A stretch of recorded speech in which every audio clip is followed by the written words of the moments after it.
सम्मानित दीदीगण, प्राचार्य सर और विद्यालय के वरिष्ठ स्टाफ के लिए आज 11वीं क्लास के सभी बच्चे बैठे हैं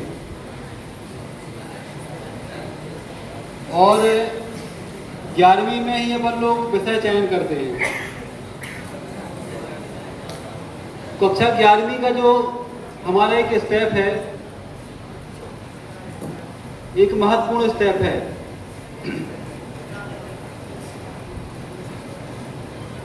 हम अभी जो 11th में विषय चयन कर लेंगे वो हमारी आगे की लाइन को क्लियर करता है। ऐसा हम सभी जानते हैं कि जिसने 11th में आर्ट्स ले लिया है तो आगे ये लगभग निश्चित है कि जो उसकी आगे की पढ़ाई होगी और करेंगे वो आर्ट्स के सब्जेक्ट से करेंगे।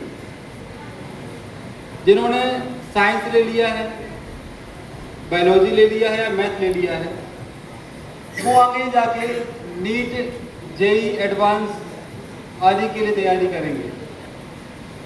जिन्होंने लिया है एग्रीकल्चर तो हमेशा मानते हैं कि वो भविष्य में जाकर पीएटी या आईसीआर जो पीएटी होती है उसकी तैयारी करेंगे।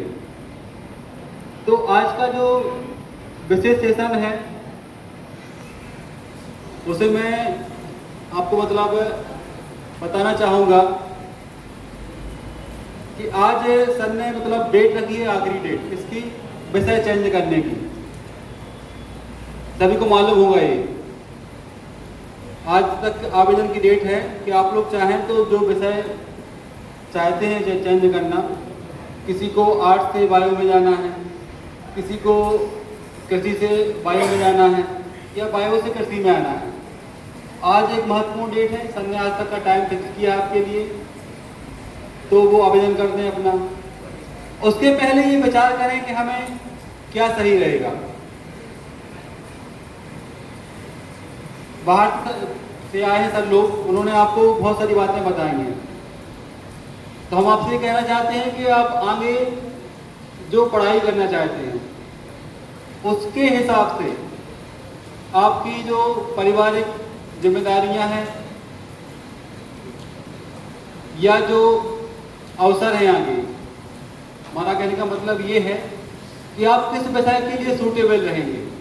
ऐसा ना हो कि आपने 12th पास कर ली, फिर किसी मजबूरी या कारण के कारण आपके लिए पढ़ाई को, विषय को चेंज करना पड़े या फिर छोड़ना पड़े। जैसे कि सर ने बताया, गोविंद सर ने, कि मैं कृषि का शिक्षक हूँ, तो मैं अपनी फील्ड पे आता हूँ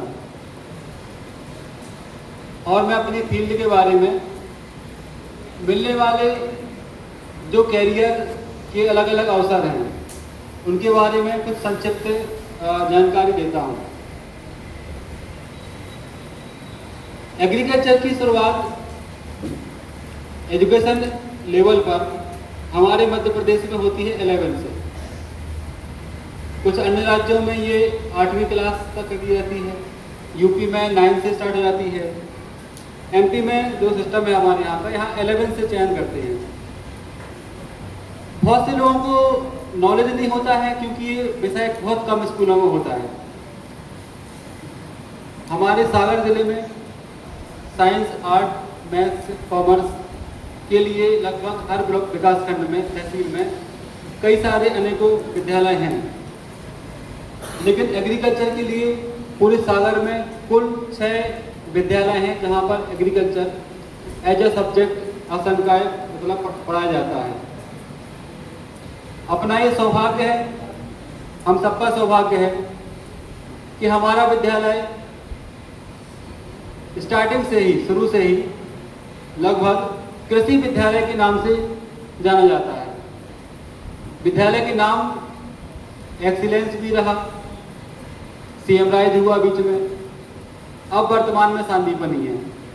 लेकिन जो हमारा कृषि का गौरव है वो आज भी हमारे विद्यालय के साथ चल रहा है। तो हम आपको विशेष रूप से बताना चाहेंगे कि एग्रीकल्चर सबसे सस्ता पढ़ाई के मामले में देखा जाए, जिसमें कोचिंग फीस या अदर फीस बहुत कम लगती है।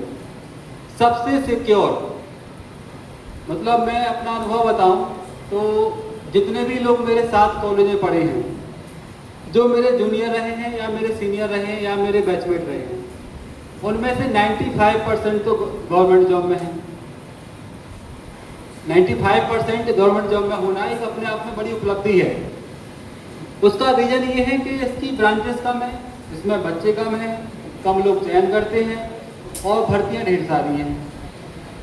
दूसरा, गवर्नमेंट के अलावा यदि आप देखें, आप अपने आसपास घर परिवार में परिवेश में ये देखेंगे कि आपको कोई भी ऐसा व्यक्ति नहीं मिलेगा जिन्होंने एमएससी एग्रीकल्चर किया हो और उन्हें कोई जॉब न मिल रही हो। ऐसा देखने में नहीं आया होगा। ये जानकारियाँ क्या है, कैरियर जो है पढ़ाई से तो बनता है, मेहनत से बनता है, मानते हैं। एक होता है अच्छा गाइडेंस। अगर सही समय पे हमें जानकारी मिल जाए कि कौन सा कोर्स या कौन सा विषय करने से आसानी से और कम खर्चे में नौकरी मिल सकती है, तो ये हमारे लिए बहुत आसान हो जाता है। एक हमारा कोर्स है बीएससी एग्रीकल्चर, जो 12th में जो बच्चे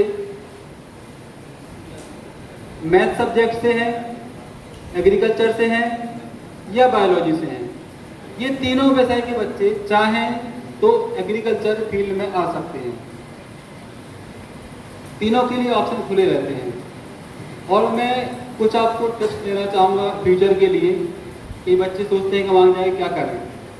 बायो और मैथ वालों के लिए जेई और नीट तो बहुत कॉमन है, मतलब सभी बच्चे को पता होता है कि हम जेई करेंगे और नीट करेंगे, लेकिन उसकी जो आगे का जो पढ़ाई है या जो कंपटीशन है बहुत टफ रहता है।